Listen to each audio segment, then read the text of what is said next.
Et le Seigneur Jésus régnera sur la terre entière depuis Jérusalem.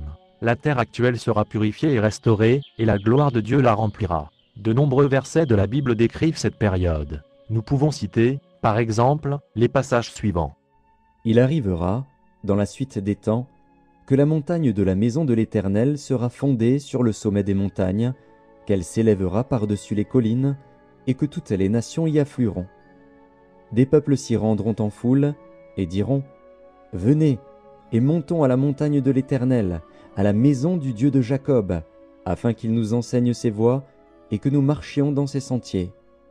Car de Sion sortira la loi, et de Jérusalem la parole de l'Éternel. Il sera le juge des nations, l'arbitre d'un grand nombre de peuples. De leurs glaives ils forgeront des hoyaux, et de leurs lances des serpes. Une nation ne tirera plus l'épée contre une autre, et l'on n'apprendra plus la guerre. Maison de Jacob, venez, et marchons à la lumière de l'Éternel.